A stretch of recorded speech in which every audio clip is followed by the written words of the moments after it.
O assunto agora está ligado à alimentação. O que a gente escolhe para comer, a forma de mastigar e engolir a comida, tudo isso pode provocar queimação, dor, desconforto no estômago, né, gente?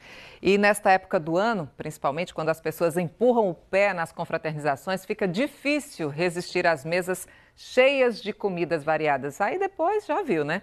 Por isso nós convidamos o médico Guilherme da Conte, que é cirurgião gastroenterologista, para falar sobre refluxo e outras doenças do aparelho. Bom dia, doutor. Bom dia, Miriam. Obrigada pela participação aqui com a todos. gente no Bom Dia. Vamos tirar dúvidas, né? A gente está aqui com o aparelho digestório, que antes a gente chamava de aparelho digestivo.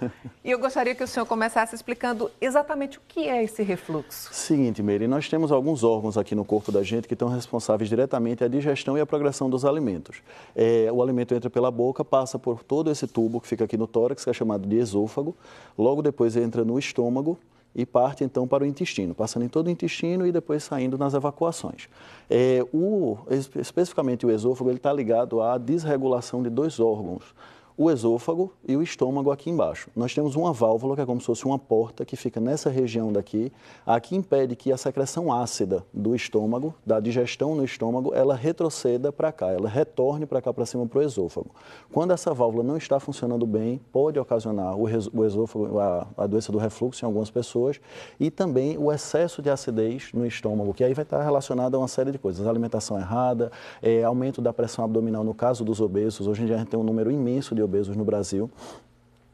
Chega-se a 100 mil cirurgias de obesidade no ano, tirando mais de 60% da população com sobrepeso, obesidade e outros problemas, e que estão diretamente ligados ao aumento dessa pressão dentro do estômago e também potencializando o refluxo nesse paciente. Doutor, no refluxo, o conteúdo que está, por exemplo, no estômago, ele volta para a boca? Exatamente, tanto do estômago como nós podemos ter falhas também na válvula que fica logo na saída do estômago, e também refluxos do intestino também podem vir até aqui em cima, podem retornar. A gente vai sentar aqui de lado porque tem chegado muitas perguntas, muitas pessoas com dúvidas, querendo que o senhor ajude. Por exemplo, o Adriano, ele disse que sente muita azia. Como é que ele faz para evitar isso?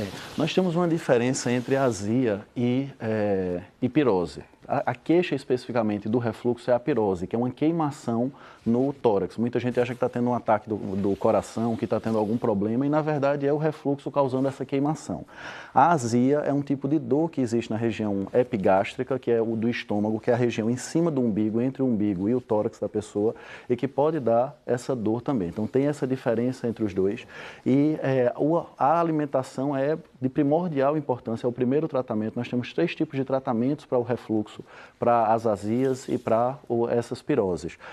O tratamento de medidas ocasionais, a medidas alimentares, levar a cabeceira do leito à noite, seja com travesseiros em casa, seja com alguns equipamentos que são vendidos hoje em dia especificamente para isso.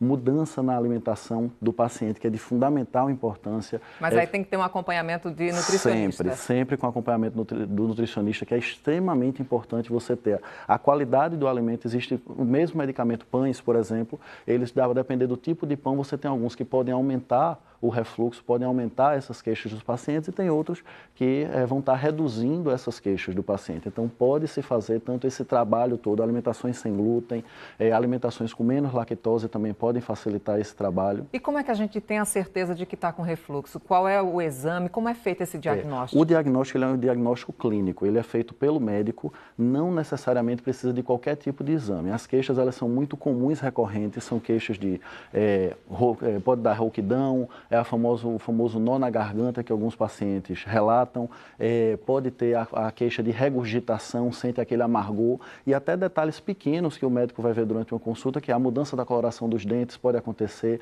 a halitose, que muitas vezes muitos pacientes chegam se queixando que está com mau hálito, ou uma esposa, o marido refere que está com mau hálito, e a dor que pode acontecer, não necessariamente ela vai estar relacionada a um refluxo, pode já ser casos de uma complicação posterior ao refluxo.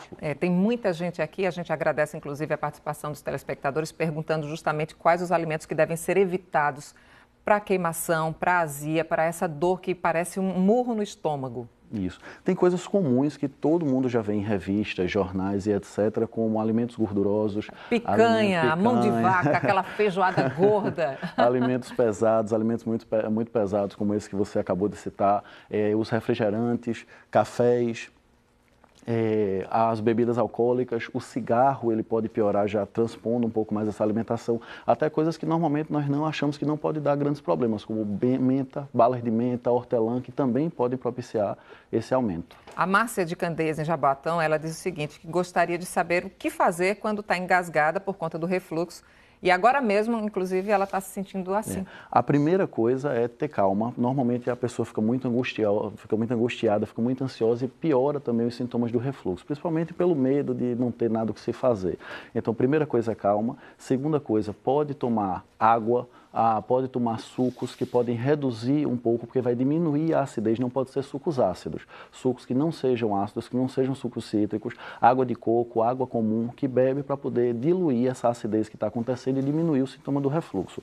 E posteriormente procurar os profissionais para que possam fazer esse acompanhamento. E quando é caso de cirurgia, doutor? São casos extremos. Hoje em dia é um número muito pequeno de pacientes que vão necessitar dos casos de uma cirurgia, da realização de cirurgia. Já foi muito comum há 40, 30, 40, 50 anos atrás. Hoje em dia nós deixamos para pacientes que estão com casos extremos já de complicações. Uma estenose, que é um fechamento do esôfago por causa do refluxo, da acidez do esôfago, tem que entender, o estômago está completamente preparado para a acidez que ele produz. Então ele tem uma capa de proteção dentro dele que impede que ele tenha grandes alterações. O esôfago não tem essa capa e quando acontece isso, ele dá uma doença que é chamada de esofagite. Ela está presente em 50% dos pacientes que têm doença do refluxo. E essa esofagite, que é a inflamação do esôfago, ela vai causar essa dor e esse desconforto em toda essa região. Então, sentiu aí esses sinais, gente, é bom procurar o médico, que agora no final do ano muita gente bebe, muita gente enche a casa de amigos para também degustar aquelas comidas gostosas, cautela. Isso. É importantíssimo o fracionamento da alimentação nesses jantares, principalmente na ceia de Réveillon, o fracionamento, não comer grandes quantidades de uma vez só e não também misturar bebida com alimentação ao mesmo tempo. Doutor Guilherme, muito obrigada pela participação e pelas orientações. Bom dia a todos. Um bom dia.